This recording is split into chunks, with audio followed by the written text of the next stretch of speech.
Well, here's the deal, man. So these trucks, they are rescued from the depths, dude, the depths of Sheol. And what happens when you build a truck in 3 weeks from, you literally, this truck was sitting, in 2010, we had a great flood here in Ames, Iowa. And this truck was about, like halfway up the windshield underwater. And at that time, it was like our shop plow truck. Just parked it, retired it from plow service. And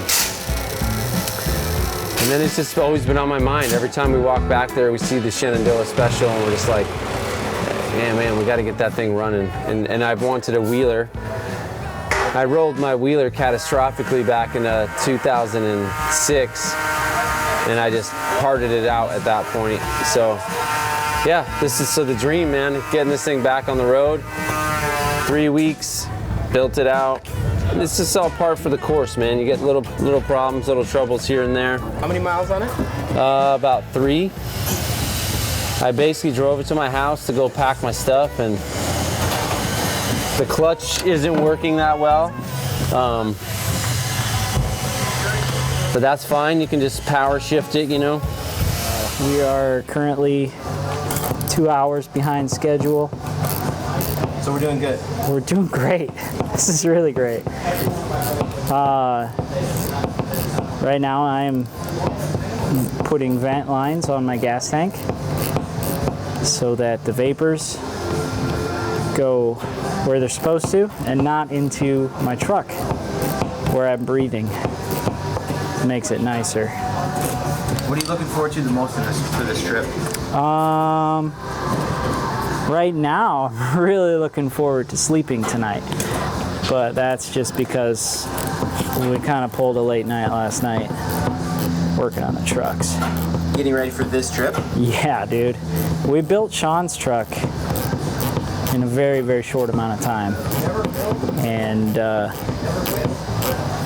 yeah, we were still finishing it. Well, it's actually still yet to be determined as to how road ready it is. I think he's out test driving it right now, or maybe he left, get a head start or something. Luke, we went to the Trans-Wisconsin Trail about, I don't know, like probably 2 months ago, maybe a month ago.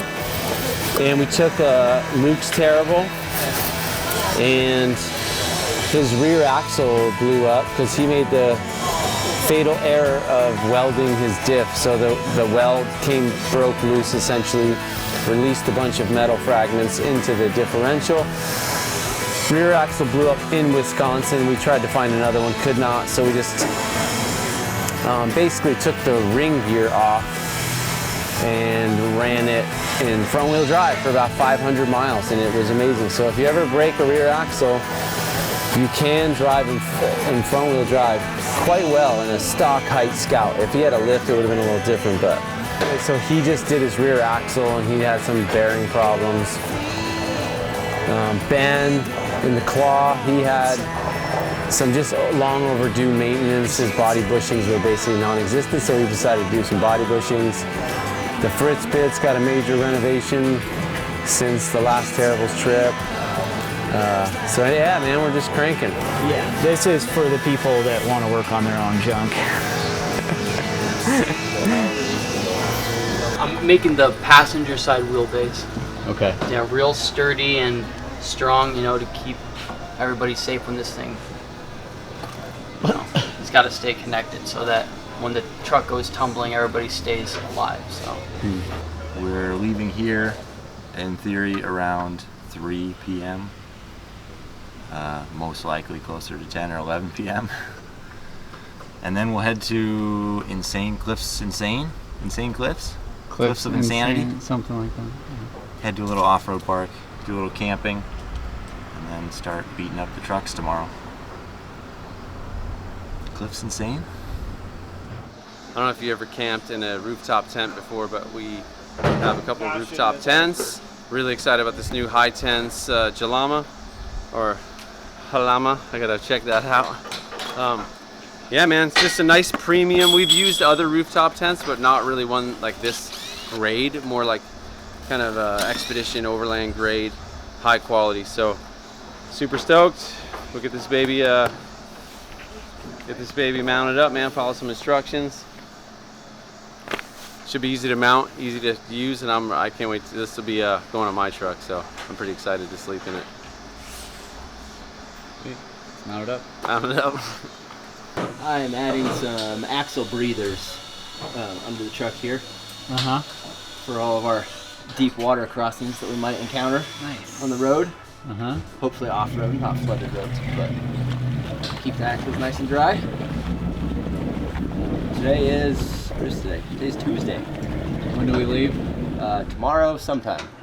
And we have, what, one truck that hasn't driven yet. Luckily, this year, it's not my truck. But we'll make it. We always do.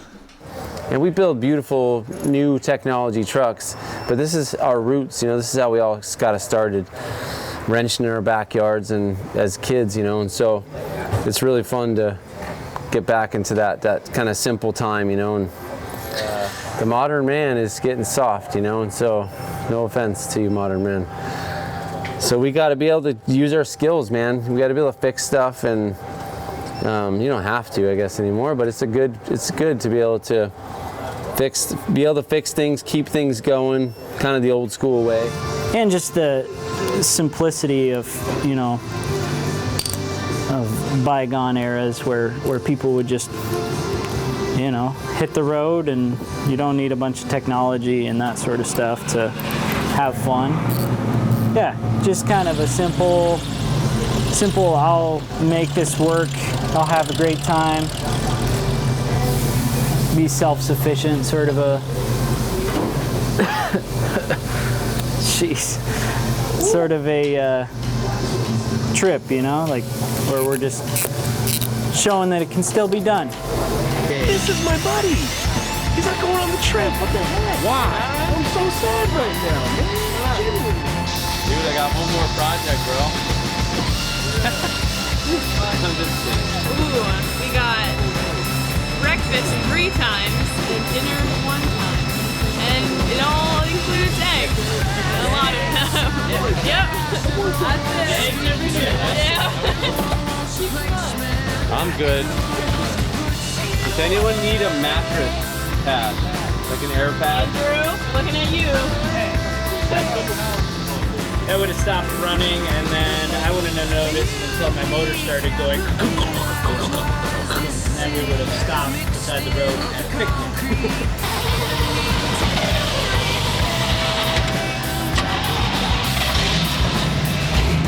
That's sweet. Hey. Here comes Ben.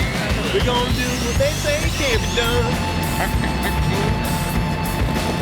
Everyone's eating, dude. I love it. Go on a trip? Yeah, you wanna come? Yeah. All right, let's roll out.